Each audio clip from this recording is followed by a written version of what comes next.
All right, as promised, I'm joined on set by the Principal Secretary for Wildlife, Sylvia Mweseya. Karibu sana. Asante sana. I see you're dressed for the occasion. You're looking a little bit like a wildlife ranger. I am. Park ranger. I am. Okay, karibu sana. All right, so let me start with this. Yesterday we saw the transfer of deed for Amboseli National Park. The president made some remarks with as regards community involvement. What in your view will this mean for conservation, or what's the vision? Thank you very much, Olive Barrows. Maybe I would want to start with a small history. Wildlife, like most natural resources, if not all, belongs to the people of Kenya.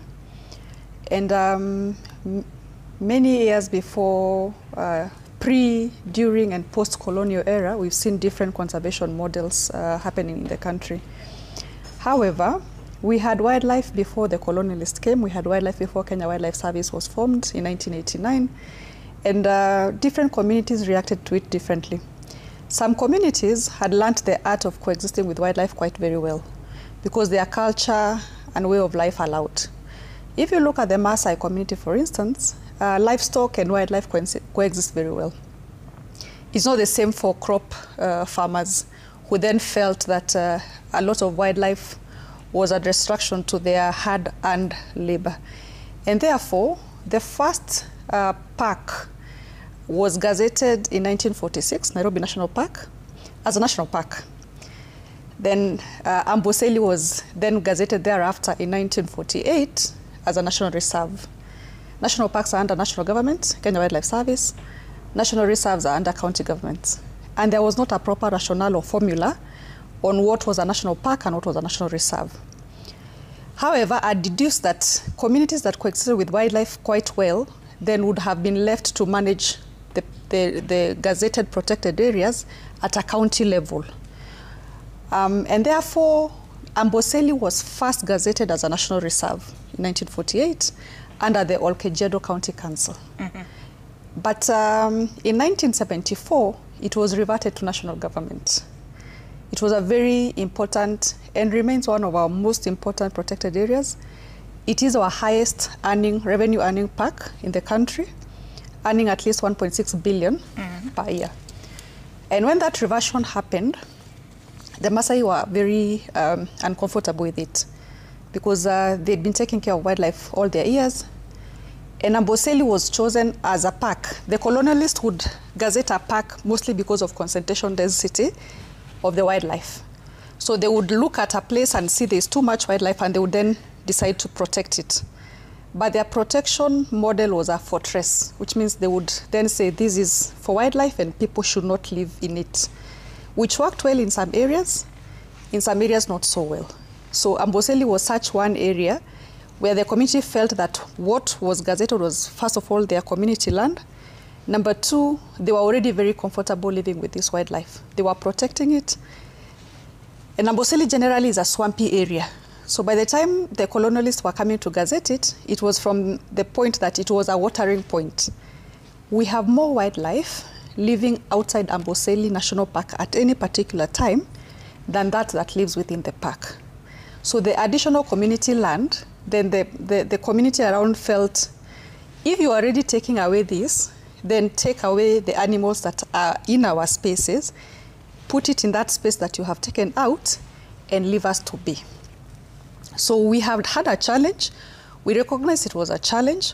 Of all the parks that we have in the country, Oltukai wetland remained under the county government of Kajiado up to date. So there was still a part of Kajiado that still remained with Kajiado County government. Further, we tried to appease them. It is the only park where we would give 20 million Kenya shillings every year in form of bursaries.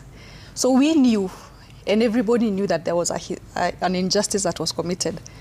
So this year, in 2023, we started the process of the transfer of Amboseli, and that's why we took it back.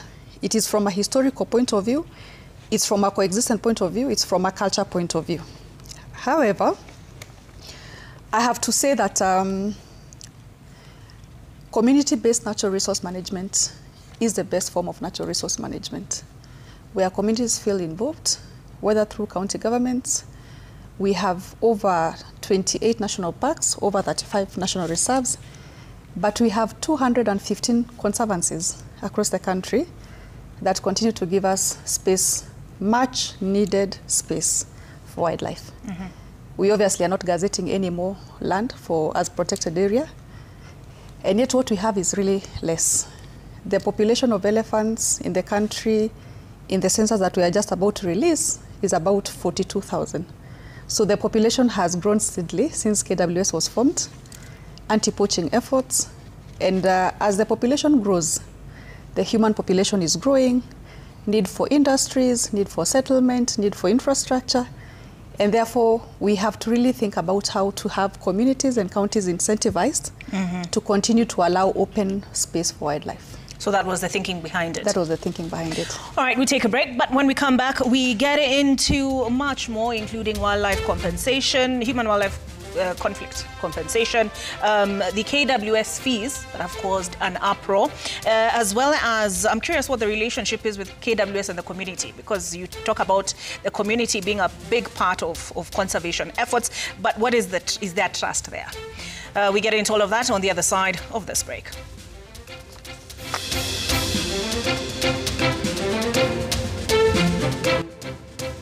Coming up, one-on-one with Wildlife Principal Secretary Sylvia Museya on transfer of Amboseli National Park to Kajiado County.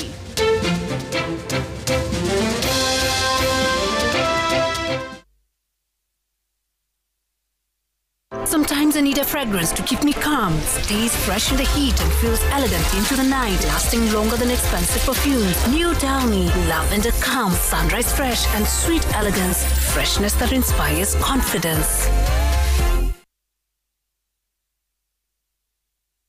Why do 7 out of 10 kids have cavities, sir? Because whatever this toothpaste has for cavity protection, isn't enough. Double Herbal contains clove. My mother says it contains eugenol, which is 100% effective in cavity protection. Where there's clove, there's no cavity. Get your value pack today.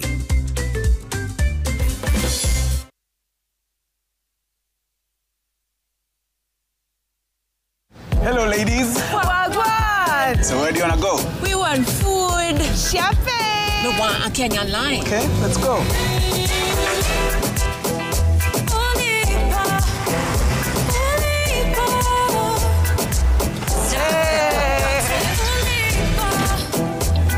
Lipa napo.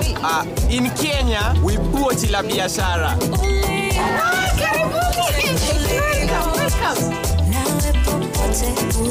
Thank you, Mom.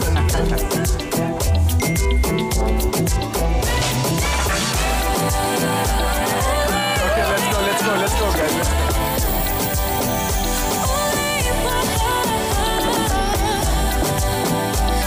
So you also take M-Pesa? Of course, Kenya is M-Pesa nation. Pay, borrow, invest safely and securely. Over 50 million Kenyans. One network. Safaricom M-Pesa. Popote ulipo. Whenever you fly to space or take your first step as baby, SoftCare always stays with you. New SoftCare Space Series is rooted from space technology. Keeps you dry and comfortable for 12 hours long. Offers you the most effective protection during your space journey. SoftCare. Protect your leap.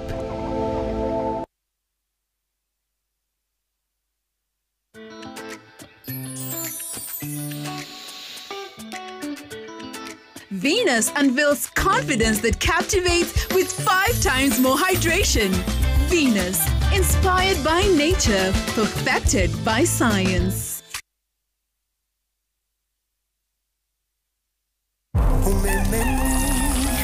Nguvu ya safari yetu, nuru ya kujenga na kuangaza nchi. Nuru ya maendeleo, nuru ya ustawi, nuru ya ubunifu.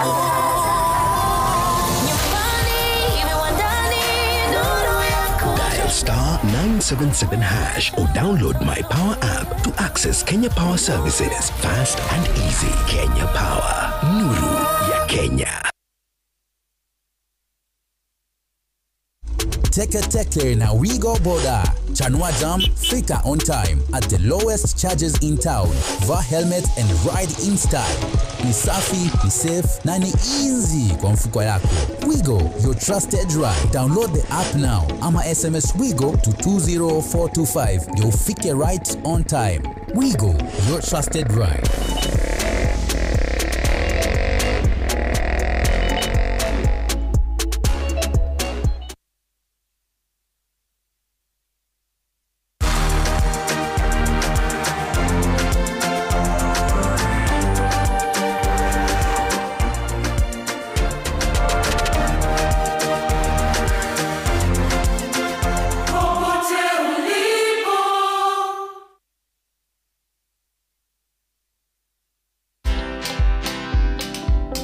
So I feel very good working here because I trust this because I have enough skills for working.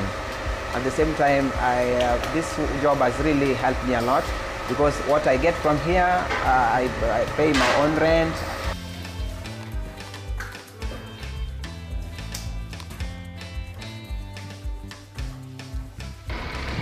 Yes. My aim is just for the deaf group, I want them to access opportunities. Because very many people believe that if you are deaf, you are not able to do other things. Watch this story and more. Download the Citizen Digital app or visit www.citizendigital.com and find the Citizen Originals portal. Kenya's #1 app, Citizen Digital.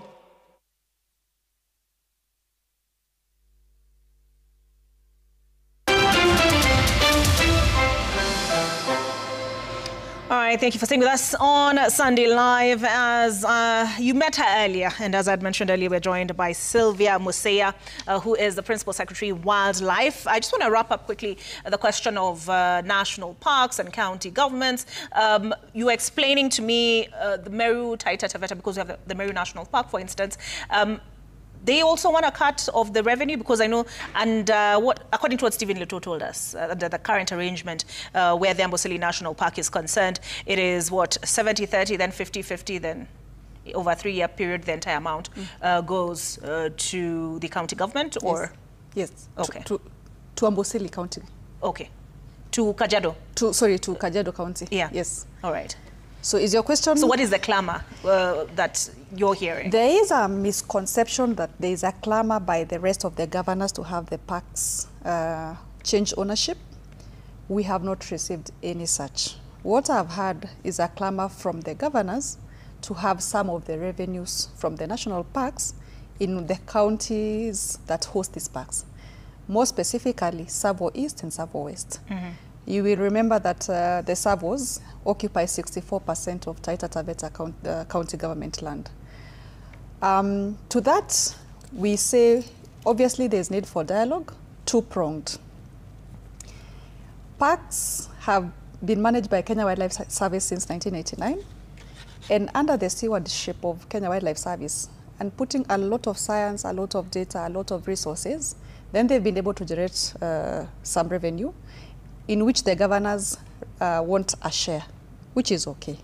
But then we have another 30+ national reserves under the county governments, in which governors have a chance to put management, put officers, put investments, and accrue some revenue, own source revenue for themselves, which is not happening. So we are trying to look at a national policy together with the Council of Governors on how we can collectively and wholesomely look at the management of both parks and reserves. Even the reserves that are working, say Kitui, Mwea, Nasolot, are all working because the county governments have signed an MOU of partnership with the Kenya Wildlife Service. So you sort of feel if Kenya Wildlife Service is not managing these parks, only Masai Mara, Samburu, Buffalo Springs, and another one in Isiolo seems to be working. So we are happy to have the discussion with governors on revenue share. I'm happy to say that most of the governors realize that management of a national reserve or a national park is not working the park. And that's what the clamor they have. It's not ownership. It is benefit from the natural resource they are in their counties. which is a good conversation to have and which we are currently having. Okay. Yeah. All right, let me move us along to the question of park access. And I'm just reading a notice issued that as of November the 1st, that there is a new upgraded system. So the transition from the old, this is KWS, right?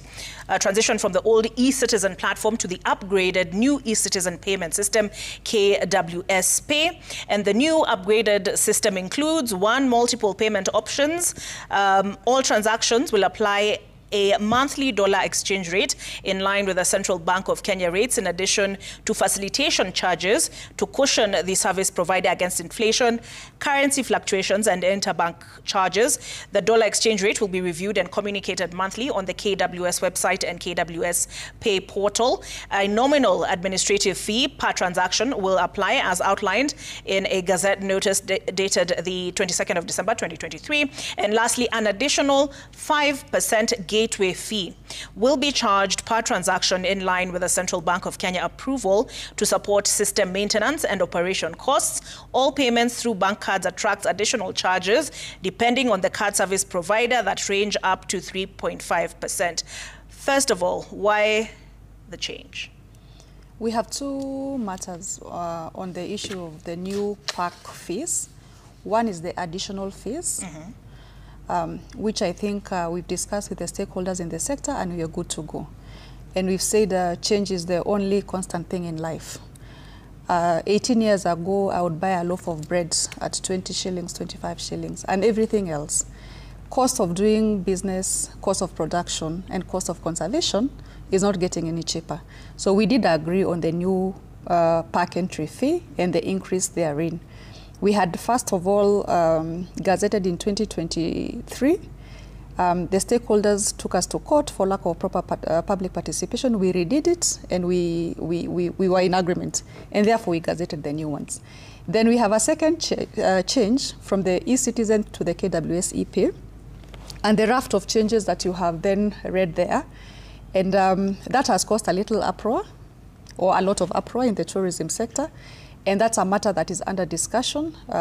We had a public petition to the ministry offices on Thursday, and on Friday we convened a multi-stakeholder meeting, and so you will allow us to discuss it both internally and with our stakeholders in view of getting a solution, which we shall. But why the shift to KWS Pay? You could see the long lines, for instance, on Nairobi National Park, and the uproar on the efficiency sometimes of the system.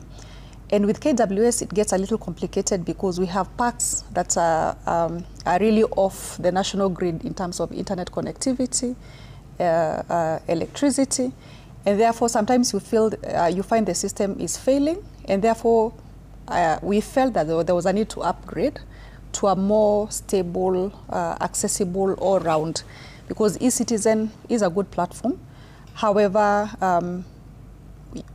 on a random day, if the system fails for a little 5 minutes or 10 minutes, then we inconvenience a lot of people, including tourists. So we thought to shed off to a system that is still well connected to the eCitizen, but then serves the function of KWS much, much more better and more efficiently. On the charges, we've heard the cry from the stakeholders and the sector players, and we are reviewing to find an amicable solution. But as it stands, do they stay? As it stands, it stays. As it stands, it stays. But what was the rationale behind, for example, this, what is it called, the gate? One quick second, let me just pull it up. The 5% gateway fee. Like I said, Olive, a different system attracts different convenience fee, including eCitizen. Sometimes the load is carried by the customer, sometimes it's carried by the service provider. And in this case, we put the load on the customer. And we've heard the cry, and I will say the rationale, the review, and the final outcome is going to be done very soon. So you haven't rolled this out contrary to court orders? No, there's a different court order for something different. Okay. The court order is not on the KWS e-Pay. All right. Yeah. Now, tell us, does this not make Kenya a less competitive tourist destination? Kenya is a very competitive tourist destination. I will liken this to the clamor during the review for Masai Mara Game Reserve. When the county government of Narok took the bold step to charge $200 park entry fee and actually limit the number of hours that you could be in Masai Mara, there was a lot of outcry that this would make it less attractive. I'll tell you what that has done. Sometimes when we undervalue our resource, we then have more than we can accommodate. We have had scientific studies look at how much Nairobi National Park, how much Masai Mara can hold in terms of people and in terms of vehicles. It's the same Kenyans, it's the same as who make noise about how many Land Cruisers stand to watch one Pride of Lion, or how much harassment one leopard is going through, because you have about 20 Land Cruisers against one animal. And most animal rights people would say it amounts to harassment. So there is a need for us to shed off the weight in some of the parks. When you look at the new entry park fee, it is not the same. Amboseli, Nairobi National Park, Nakuru is not the same as Kora, because we also want to lift the status of other parks. In parks where we feel we have oversold, or there is a lot of footprint of both vehicles and people, we then charge a little more premium so that we can even shed off a few other people. So, and then we get more people to go to Amboseli, we get more people to go to Aberdare, very good park in Meru, and many more. So the ripple effect of $200 in Masai Mara is that we have even more tourists. The revenues of Narok County government have risen from 2.5 to 4.6 billion, which means more can be plowed to making Masai Mara better. We need the resources, Olive. Conservation is a very expensive venture. We need more resources to support our rangers, their housing, the infrastructure inside the tourism, inside the parks. If we want to be a competitive park, you need cleaner, better toilets. You need more accessibility to the tourism facilities we have inside. We need to have more benefits for the communities, and therefore more revenue would mean there's something being shed off for the nearby communities and even for the county governments. And therefore, by the time we raise the park fee, we have done a proper study, including a comparative analysis of us, our neighbors in Tanzania, in Rwanda. They say the big story about Rwanda and how much it is to see the gorillas, how much they charge, and even the amount of time. The same to Uganda. So when we did a comparative study, we are still way below most of our partners. There's also a seasonality, so that Kenyans, ordinary Kenyans who would want to see and view their wildlife are still able to access it. Okay. And there is a differentiation, like I said. If you go to less visited parks, you have less payment in terms of charge. Yeah. Okay, but I'm reading here, under the, let me see, a review of park entry fees under the Wildlife Conservation and Management Access and Conservation Fee Regulations. And according to the Ministry of Tourism, the reforms are expected to raise KWS park fee revenues. And under the changes, for example, the Nairobi National Park entry charges for residents were set to rise from 430 to 1,000, while foreigners would pay 10,360, up from 5,570. Premium parks such as Amboseli and Lake Nakuru were to charge 1,500 for locals and 11,600 for foreigners. And the list goes on. Is that what you're saying was stopped by the courts? That was stopped by the courts. Okay. Yes. And are you engaging stakeholders on this as well? We are. All right. Yeah. Okay. Let's now transition to the question of wildlife compensation. You were before PAC not too long ago. Was it on Friday? On Thursday, the 6th. Thursday. All right. So there are concerns about a backlog in payments. You talked about a rollout of a compensation management system worth 800 million shillings. And the members of parliament asked, why can't that money be used, first of all, to pay those who are due compensation? But let me start with this. Why the backlog? When we hear sometimes the president say inclusivity in development, And the call a lot of Kenyans here is inclusivity of tribes, inclusivity of regions. What people don't say is inclusivity of sectors, state departments, ministries, and agencies. Traditionally, and nature would have it, a government's first priority is to the most urgent needs, which is healthcare, education, infrastructure. So in 2013, members of Parliament of Kenya passed a very ambitious law for compensation. 5 million for death, 3 million for injury, and then a comparative rate as assessed by the officer in charge for livestock, crops, and property damage. But what happened after the law was passed in 2013, the first time it was ever funded was 2017. So already you have promised, or we had promised Kenya in 2013, that we do understand. And like I said, previous governments have done very well in terms of development in some sectors. In some sectors, like wildlife, where I serve, there are departments that you would hope not even to be posted as a PS or as a CS. They would say less lucrative. So because of less budgets. If it's wildlife, it's culture, you'd never find a department called diaspora affairs. Labor was for strikes.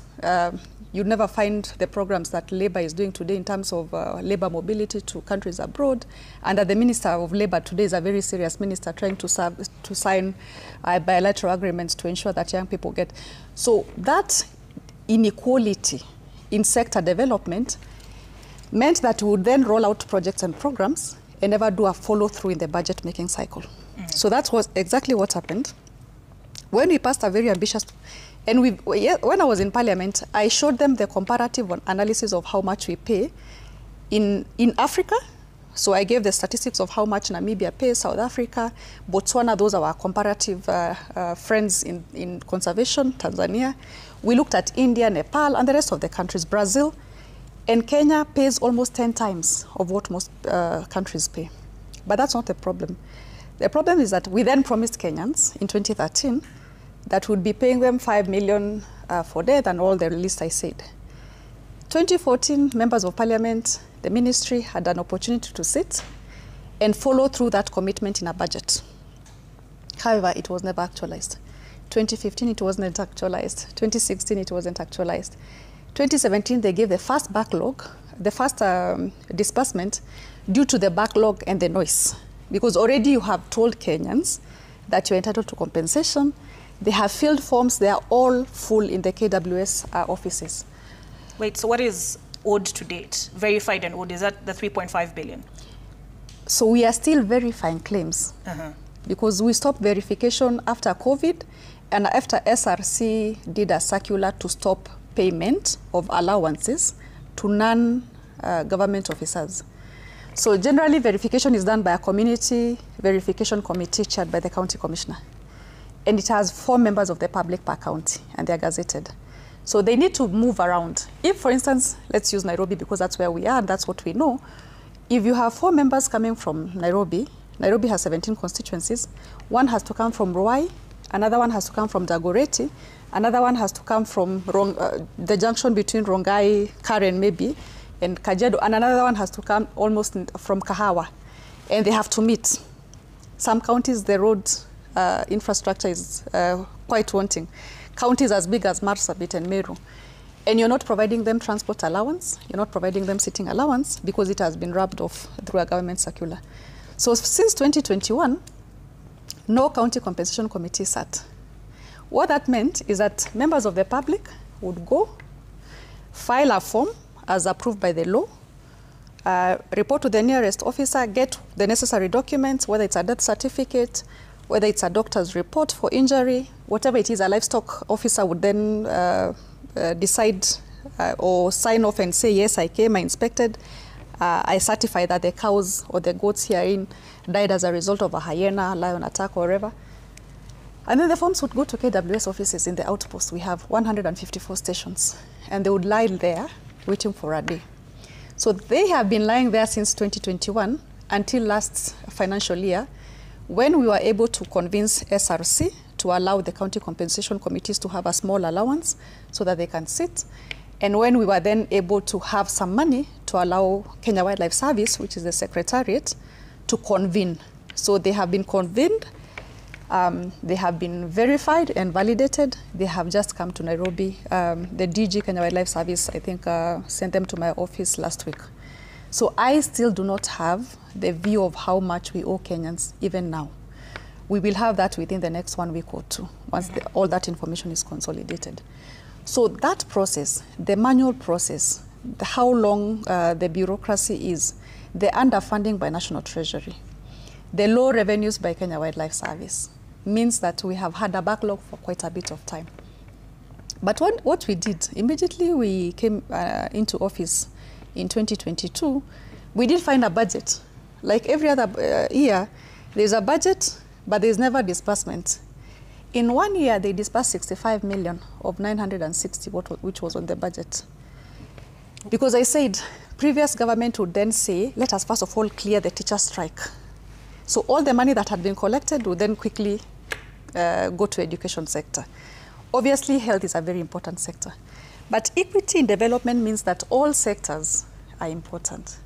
Human-wildlife conflict is a development issue. If you have farmers planting and elephants harvesting, then that negates the agriculture agenda. If you have mothers and fathers who go to fetch water in Tana River and they are killed by a crocodile, that means you have orphans in society and all the ripple effect to that. The effect to their education, to their availability of food, security, and all that. So we are happy that the president understood this agenda. And in the last 3 years, we've been able to pay a total of 2.8 billion. That information we have updated in our website. We provided copies to the committee and National Assembly. And I think as of last year, we've now been giving a list to the county commissioner for all the beneficiaries so that they know. Previously, people opened a bank account. You have communities, far-flung areas in Marsabit, in Tana River, and they are told to open a bank account for compensation. 5 years later, they've not been compensated. The accounts go dormant. When we try to pay, it's a problem. We have victims of human-wildlife conflict who are waiting for payment for a death of a parent or a guardian. And you find them, by the time we are paying, even them themselves, the beneficiaries, have passed on for one reason or the other. It's an emotional problem. So obviously, we have done what we can, and I am very grateful to National Treasury. Every shilling that they've put in the budget for the last 3 financial years, they have disbursed. And every disbursement we have done has gone to pay 2014 to now 2020.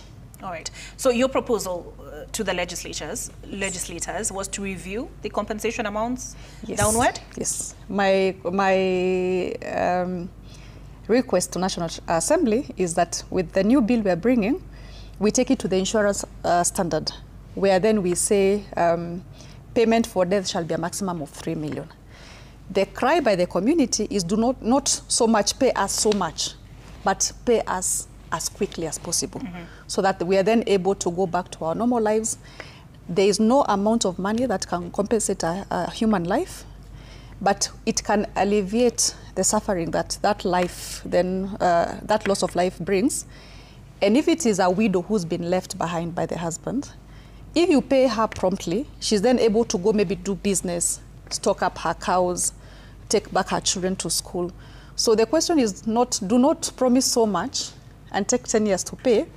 If it is 2 million or 3 million that you're able to give us, then put that in the law and pay it promptly. And how will this 800 million shilling compensation management system The system, as I said in Parliament, the system is not 800 million worth. The system is only 80 million worth. Okay. That was a piloting in 6 counties. And we wanted to pilot a system as we pay. So we are saying if it's a digital compensation scheme and we collect the data and verify the data from a digital platform, then we must also be able to pay very quickly through either an M-Pesa platform if the money involved is little, or do a quick bank transfer. So we could not just pay for the system without also having the money. So the system has a little amount of it. Then the rest of the money is to ensure that the people who go through the pilot digital system, then we are able to say they can be promptly paid if money is available. Okay. Then we went further to form the Wildlife Conservation Trust Fund to mop out all beneficiaries of wildlife to support us in compensation of those who have to suffer the downside of human-wildlife conflict. So a percentage of park entry revenue, debt for nature swaps, nature bonds, grants from philanthropists, whatever money from tourism earnings, because one of the things I find very difficult is how to merge tourism, which is a sector that's doing very well today, which is driven 70% plus from the wildlife resource, but has little plowback. So you have a cow that you keep milking and you do not feed. So our proposal to members of parliament and our request to the president has been that's part of the tourism earnings that this country gets, which is important because it supports other sectors, but it should first of all support the sector from which these earnings are coming from. So if we're able to get a small percentage from the tourism earnings, then we can support park operations, we can support the county governments so that they do not clamor for ownership or revenue, and we can support communities with some benefits, making incentives, nature-based solutions, and also human-wildlife conflict compensation. All right. Lastly, because I have to let you go now, the question of trust between KWS officers and the community. There was the incident of Brian Odhiambo in Nakuru. What is the state of the relationship with the community? The status of relationship between Kenya Wildlife Service and communities is the status of relationship between any two parties, husband and wife, parents and children, editors and newsmakers, news consumers and newsmakers. It is good. It suffers its own mishaps sometimes. My assessment of Kenya Wildlife Service as a child who was born from a wildlife area is was one of the uniforms we loved the most. And during the recruitment for Kenya Wildlife Service, the turnout would be much, much higher than for Kenya Police, Kenya Prisons, and KDF. Really? Yes.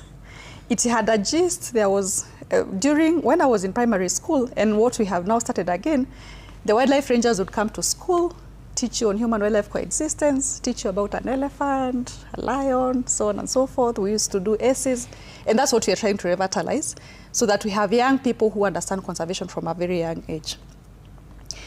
On the ground, KWS is very integrated with communities.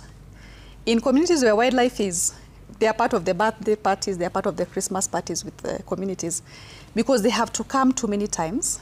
Even though it's a disciplined and uniformed service, we have to depend, unlike most service and uniformed people, we depend on communities for our wildlife resource to thrive.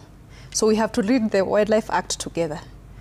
And therefore, since we are aware that more wildlife is outside the protected gazetted areas where KWS is stationed at, we then have to have a lot of harmony. That has been happening. However, there has been some incidences. We will not say there have not been incidences. There has been incidences of fishing communities in Lake Turkana and Lake Nakuru. We have had a few incidences. Our briefs, our security briefs, obviously, we read quite a number of arrests because of bushmeat, because of illegal wildlife trade, because of illegal grazing, because of illegal fishing. So part of the people we leave will always break the law. And KWS is an enforcement agency. So for the law breakers, it's not going to be always good. For the case of Brian, I do not have the facts. The matter is under investigation. We are waiting to hear. As a good lawyer, I will say everybody stands innocent until they are proven guilty. We hope they are not. If they are, we have obviously some members of our own squad, Kenya Wildlife Service, who can excessively practice enforcement, and we weed those ones out.